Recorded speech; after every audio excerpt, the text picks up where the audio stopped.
من الشيطان الرجيم بسم الله الرحمن الرحيم د ابراهیم شهید د قاتلانو خلاف د لوی احتجاج په دې کې شریکو ډېرو قدرمندو عزیزانو مشرانو الله تعالی دې ابراهیم شهید لا لوی درجات ورکړي الله دې وبخي دا زموږ نن احتجاج د غم هم دی او د غصې هم دی او دا ضرور د ریاست خلاف دی د پولیس خلاف دی چې ولې داسې قتلونه کېږي مرګونه کېږي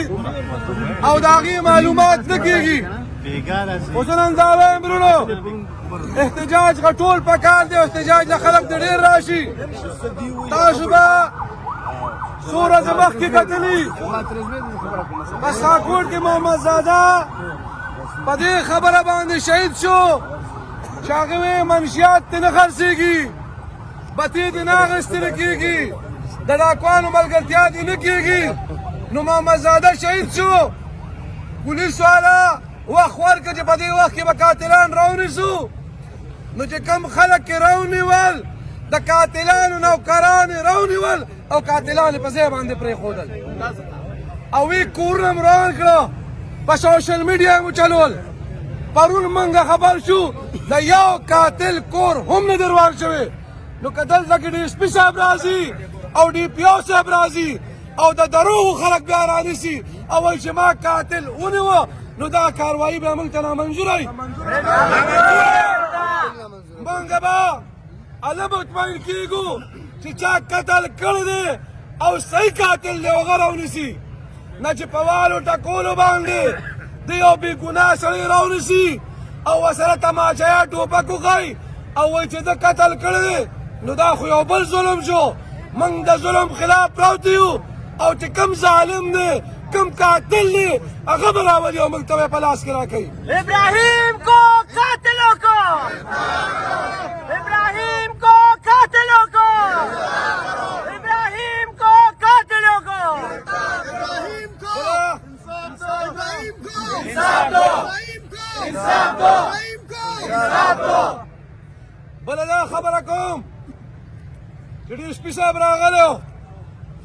ډي پي او صاحب ولې نه راځي ډي پي او صاحب په مردان کې موجود دی ولې نه راځي که ډي پي او صاحب د بلو نه راته نو ما به وایي چې 4 ګنټې ټایم اخلي دا مردان چې په کوم ځای کې هغه دی د هغه ځای نه تر دې ځای پورې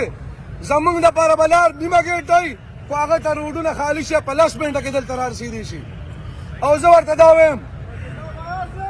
زنده‌باد زه ورته دا وایم زه ورته دا وایم که ډي پي او صاحب ته په نیمه ګنټه کې دلته رانغلې نو دا جلوس به ستا په دفتر در روانېږي ارزو به کله دفتر ته روانې به کوو پر تشدد به جوړېږو ځکه دا ظلم د زیاتې دی ډي پي او صاحب ته نیمه ګنټه ټایم دی ډي پي او صاحب که وده یې او که ویښه یې راشه دې خلکو له ظلم شوی دی وینه توی شوې ده الله تعالی په قرآن کې فرمایي چې د یو بې ګناه انسان وژنه د ټول انسانیت وژنه ده الله تعالی په قرآن کې فرمایي چې یو بې ګناه مسلمان چا ووژه د هغه دپاره عذاب د همیشه لپاره دوزخ دی نو راشه موږ خو د ده د دغه دوزخي خلاف راوتي یو موږ د دغه دوزخي په لاس کې راکړه الله به موږ د دې ځای نه خورېږو او که نیمه ګنټه کې رانلې نو یې وروڼو په سوشل میډیا خبرونه ورکړئ خلکو ته وایه روځئ او چې خلک به نور هم راژوئ نیمه ګنټه پس د ډي پي او صاحب دفتر ته ځان را رسوئ نیر چوک ته دې ځان نه رسئ کرنل جواد چوک ته یې ځان نه را رسئ نیمه ګنټه پس به موږ د دلته نه روانېږو او د ډي پي او په دفتر باندې به ورځو دا ډېره د افسوس خبره ده دا پولیس دلته کې چې دی خلک ټوپکې ګرځوي روزانه تاسو ګورئ په کوڅو کې غلاګانې شوکې شروع دي د خلکو په کور باندې خلک ورځي او د هغې د کور نه سامانونه اوچتوي ګاډي تختوي خلک تختوي رپورټونه نه درج کېږي وي د ډاکیو د شوکې رپورټ نه درج کوو د موټر د غلا رپورټ نه درج کوو نو ای ظالمانو تاسو د کوم نه تنخواه اخلئ کوم دله تنخواه درکوي او تاسو لګیا یې تاسو خپلو دفترونو نه راوځئ ته د خپله کور نه راوځې چې ته د کور نه راوځې نو نیمه ګنټه پس به موږ ستا په کور باندې در روانېږو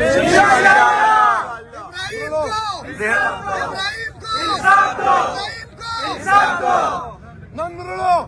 که د دې ظلم خلاف موږ دا اواز نه اوچتو نو موږ په دې کې په خپله بیا مسلمان یو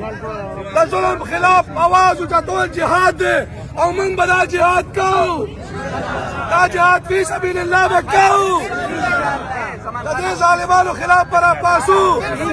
او چې څوک د ظالمانو قاتلانو ملګري دي او څوک چې ظالمانو قاتلانو خلاف کاروایي نشي کولی دغه ظالمان قاتلان د قاتلانو ملګري دي وروڼو زه ستاسو شکریه ادا کوم چې راوتې زمونږ دپاره د دغه شهید جنازه هم ده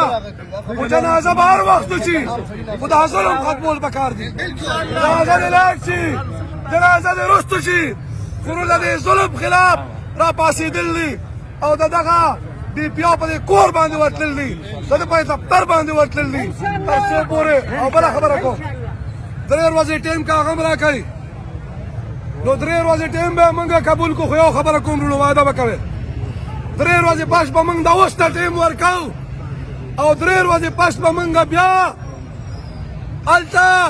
په باچا خان چوک کې د کالج سره او یا فیصله وکړئ د ده دفتر مخې ته راځو او بیا چې موږ هر څه کوو دې پیسې به دارو دا نه چې 3 ورځې پس به بیا کښېنه نه د مردان عوامو ته ویم د مردان ولس ته ویم د مردان د پښتنو غیرتي خلکو ته ویم کارپنټر اسوسییشن ته ویم ټولو سیاسي پارټیو مشران دلته ناست دي